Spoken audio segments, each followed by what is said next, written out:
All right, let's talk about hypertension. And the first thing we have to do is understand the two main categories or types of hypertension that are out there. So there are two types.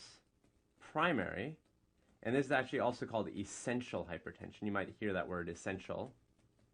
And secondary, and I'll write that as a 2. And so the way that this is divided up is that primary hypertension is caused by something indirect.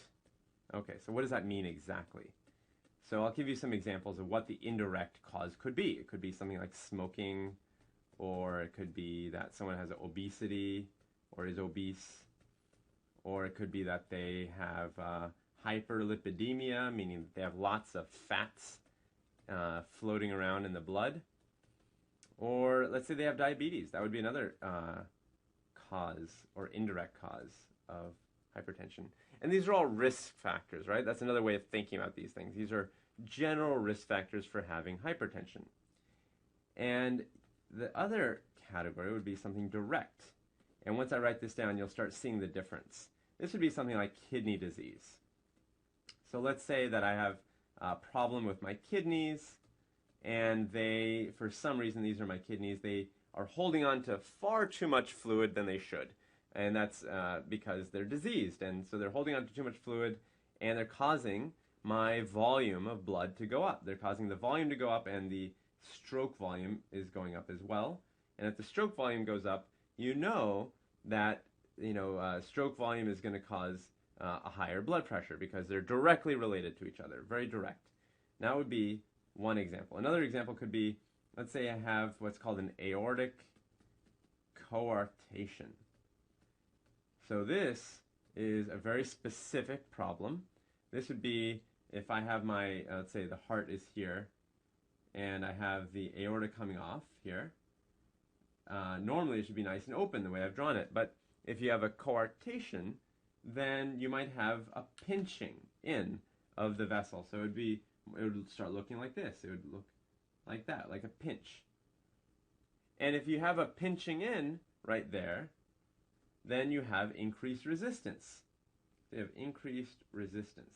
And if you have increased resistance, again, resistance is going to relate back to pressure. So if you have more resistance, you have higher pressure. So these are direct causes of hypertension, which is slightly different than the indirect causes I wrote above, the smoking, obesity, because there's no clear direct mechanism in any of those things. They're just more general risk factors. So this is how we kind of divvy up the two groups. And we say, okay, if you have one or the other, then you're in the primary or secondary group. So let's figure out, of the two, which is more prevalent. And this basically means which is going to affect more people at any point in time.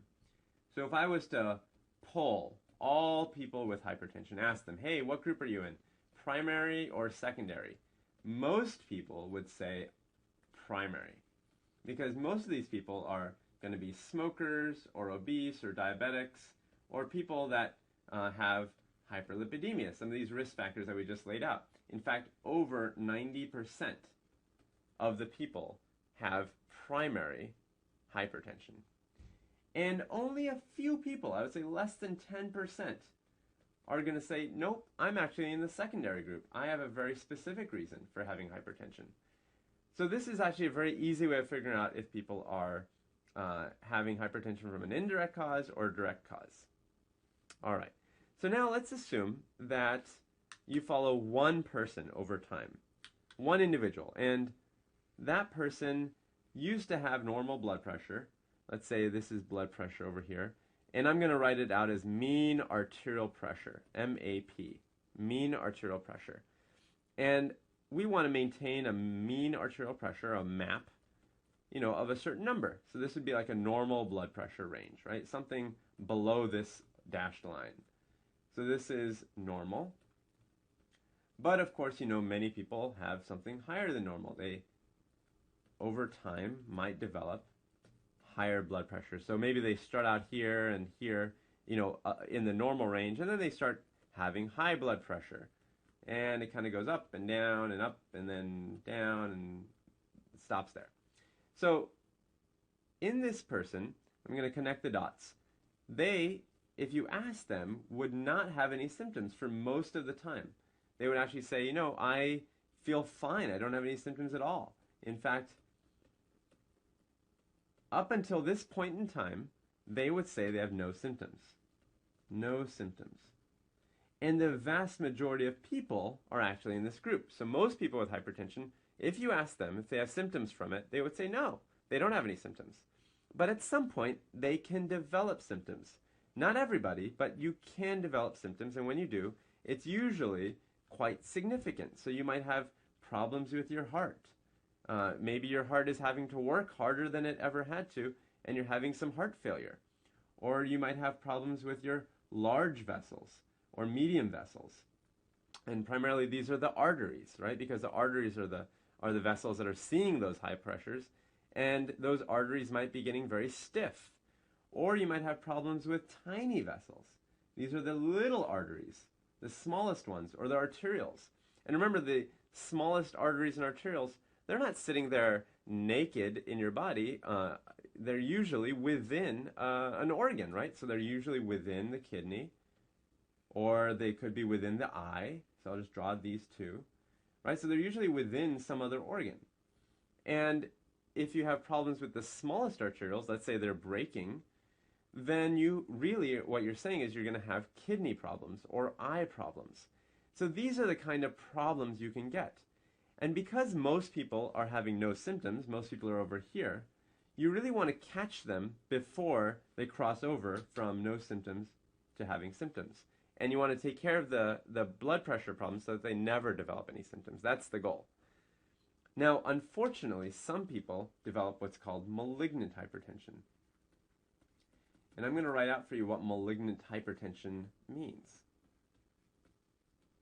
It's a few things, and we can actually even draw it on our figure. Maybe I'll do that. So you have people with malignant hypertension that have a rapid rise in their blood pressure, and it causes damage